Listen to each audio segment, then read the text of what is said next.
Welcome to MustLoveMMA.com and MMAFightFans.com. I'm Susan Tagori.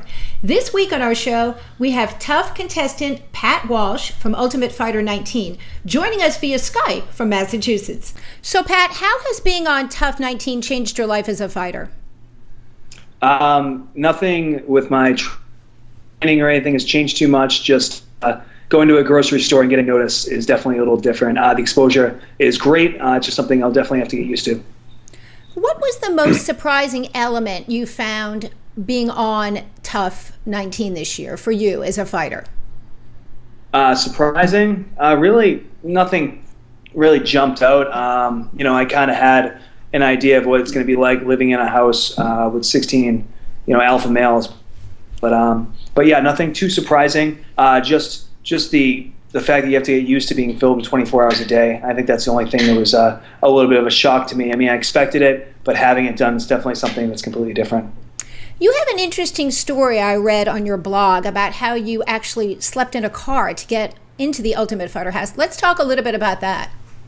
The trials for the Ultimate Fighter, it was a weird point in my life. I had just moved to Providence, Rhode Island. I had a nice sales job. I put down a first, last, and security in an apartment. And I really didn't have the money to be traveling, to be trying out for this opportunity, but it was just something I couldn't pass up. So I had the money to fly out, but I didn't have the money for a hotel. It was a little rough. It's kind of that difference between either eating or sleeping outside. So I chose sleeping outside the hotel just to save a little bit of money and be able to fly back home.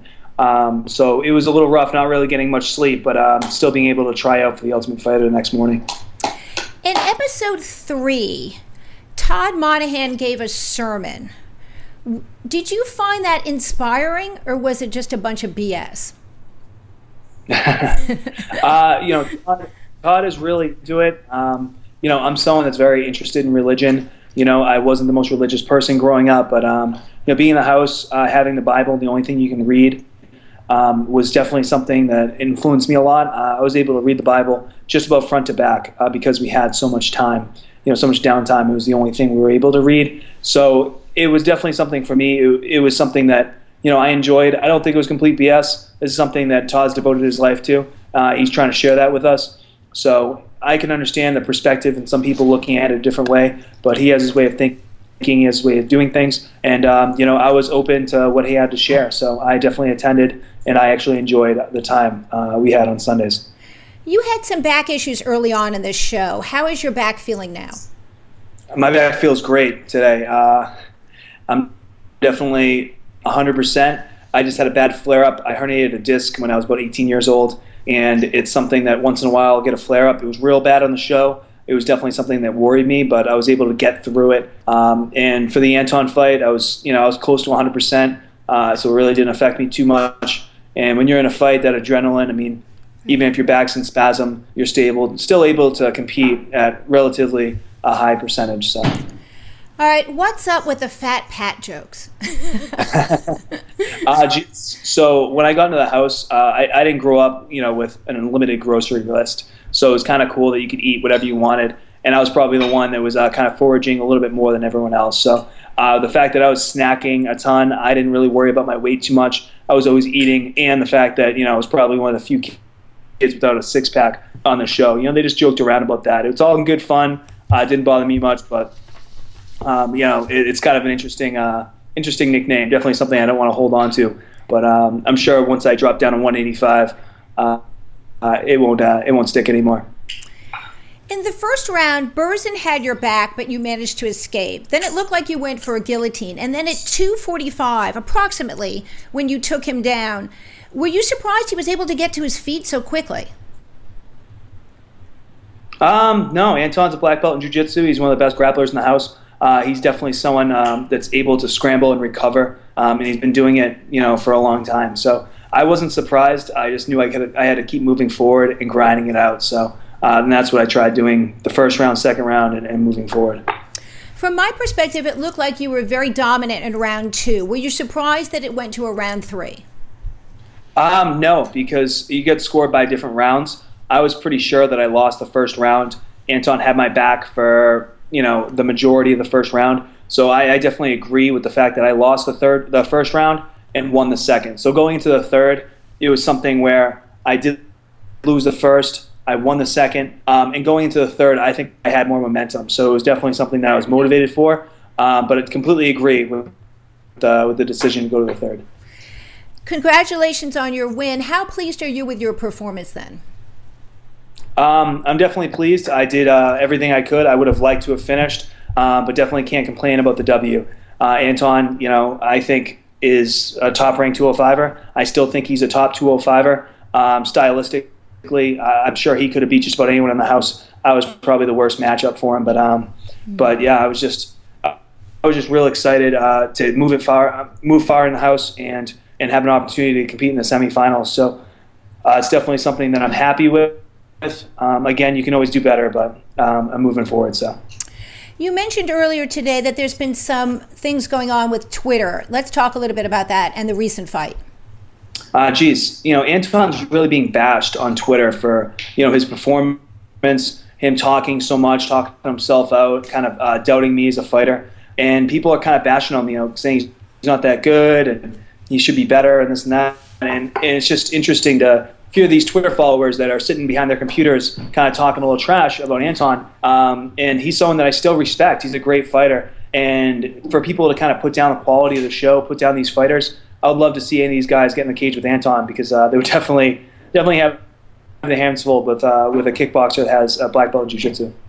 Good point. Question, is the blue team too cocky?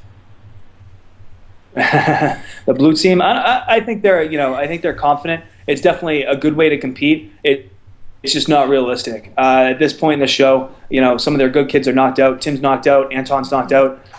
Really, they're obviously losing momentum right now, and they're definitely gonna start getting real nervous when our guys are beating them, and they have no more top guys. So, that cockiness, it's a good way going into competition. Everyone kind of has to have that feel, have that front going on. Especially when you're trying to win this TV show. So the cockiness, it's just a way to live. It's fine by me, but it's definitely not gonna stick around.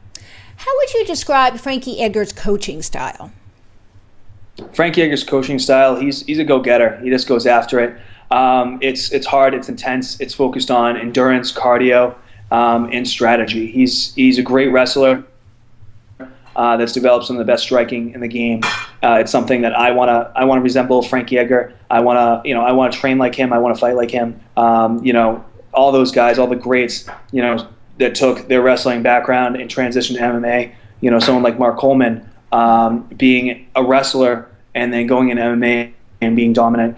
Same thing with Frankie. Those styles and coaching abilities. Those are things that I'm just happy I'm allowed to be around.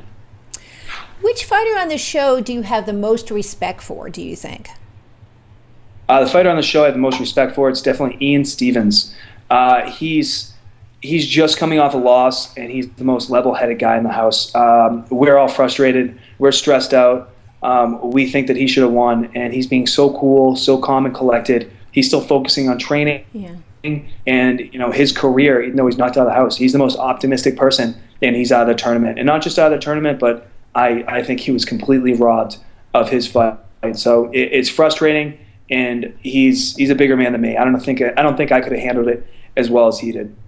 Interesting. Which fighter on the show do you have the least respect for? I think I might know the answer to this one. At this point, I think everyone knows the answer. Roger Zapata. When I was involved in the show and the filming, I couldn't see all the behind the scenes stuff. I didn't see what they were doing in their own time. But the fact that Roger's, boasting about, a win that he shouldn't have had, talking about his elbows and they sent Ian to the hospital. It's just embarrassing. If I won in that fashion, I would be embarrassed. And the fact that he's celebrating it is definitely something that frustrates me. I mean, I don't really have anything against him. It's just a lack of respect.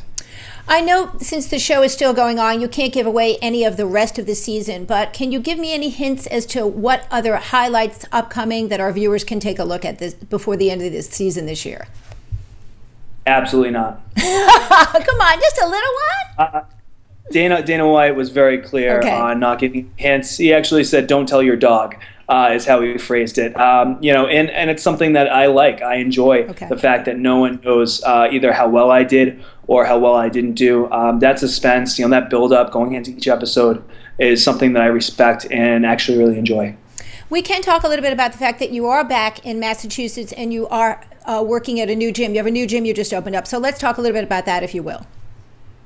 Victory Combat Academy. This is actually my second gym. This is the only gym I have 100% ownership in. But Victory Combat Academy, 386 Lindelof Ave in Stoughton, Massachusetts. It's my hometown. It's where I grew up. I still coach wrestling for Stoughton High. And to have a mixed martial arts gym that I can, bring all my friends, my training partners at, I feel very comfortable in. And it's a great home base.